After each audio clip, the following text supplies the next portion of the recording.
Hello दोस्तों, आज की हमारी कहानी है ना समझ इश्क। आरव और सिया की शादी को 3 साल हो चुके थे।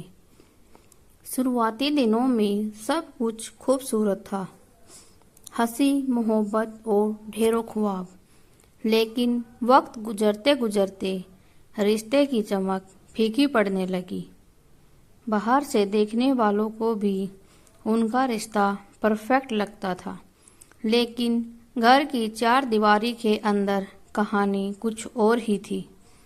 आरव स्वभाव से जिद्दी और शक करने वाला आदमी था। ऑफिस से थका हारा घर आता तो बच्चों की मासूमियत उसे सुकून देने के बजाय परेशान करने लगती।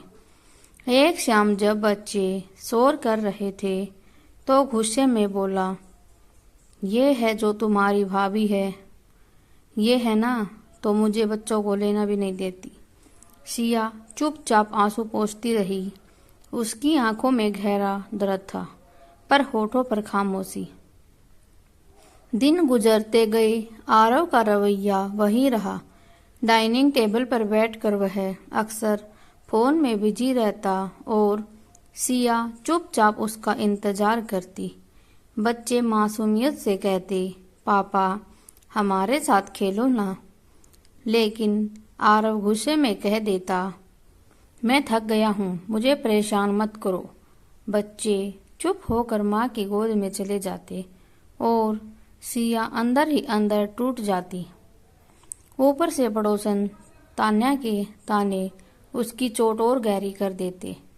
तान्या कहती, सिया तुम्हारा आरव तो कभी दिखता ही नहीं बच्चों के साथ, लगता है सब जिम्मेदारी तुम पर है। सिया बाहर से मुस्कुराती पर अंदर से रो पड़ती। रात को जब सो जाते, सिया डायरी में अपने मन की बातें लिखती। उसने लिखा, आरव मुझे तुमसे शिकायत नहीं है, पर तुम्हारी समझ की कमी खलती है। मैं चाहती हूँ कि तुम मुझे सिर्फ पत्नी नहीं, एक इंसान भी समझो। मोहब्बत तभी खूबसूरत लगती है जब उसमें भरोसा, अपनापन हो, वरना ये बोझ बन जाती है। कभी कभी सिया अपनी सास के सामने भी अपना दर्द जताती, लेकिन माँ का जवाब होता, बेटा मर्द ऐसे ही होते हैं, तू ज्यादा सोच मत। यह सुनकर सिया और अकेली महसूस करती। उसका दर्द इतना गहरा था कि बच्चे भी महसूस करने लगे थे।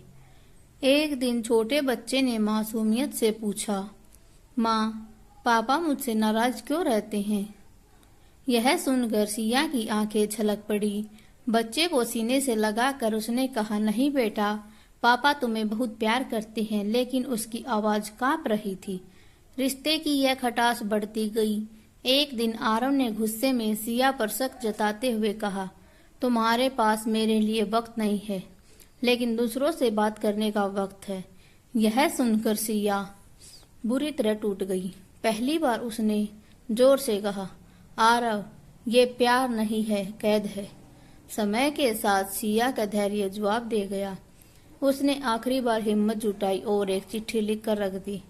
उसमें लिखा था, आरव मैं तुमसे नाराज नहीं हूँ, मैं बस थक गई हूँ। शायद दूर जाकर ही तुम्हें ये एहसास दिला पाऊँ कि इश्क सिर्फ पाने का नहीं, समझने और निभाने का नाम है। मुझे तुमसे बेहद प्यार था, पर अब थक चुकी हूँ।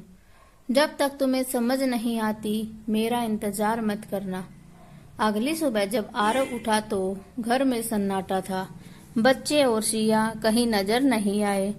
टेबल पर वहीं चिट्ठी रखी थी। आरव ने जैसे ही उसे पढ़ा, उसके हाथ कांपने लगे। उसकी आंखों से आंसू झरझर बहने लगे। वह टूट चुका था। आरव पूरे घर में सिया की यादें ढूंढने लगा। बच्चों के खिलौनों को देखकर उसका दिल फटने लगा। किचन में से सिया की हंसी सुनाई देने लगी। कमरे में शादी की फोटो उठाकर फूट फूट कर रो पड़ा।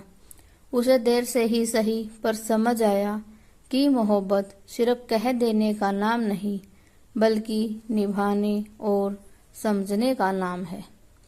वह अपने अतीत के पलों को याद करने लगा। शादी का पहला दिन, शिया की मासूम हंसी, बच्चों के साथ बिताए खुशनुमा पल सब उसकी आंखों के सामने घूमने लगे। नैरेटर की आवाज गूंजती है, रिश्ते टूटते नहीं, तोड़े जाते हैं। जब प्यार में समझ की कमी हो तो हर रिश्ता कमजोर पड़ ही जाता है।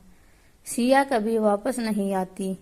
आरव अकेले बच्चों को पालता है और जिंदगी भर पछतावे में जीता है।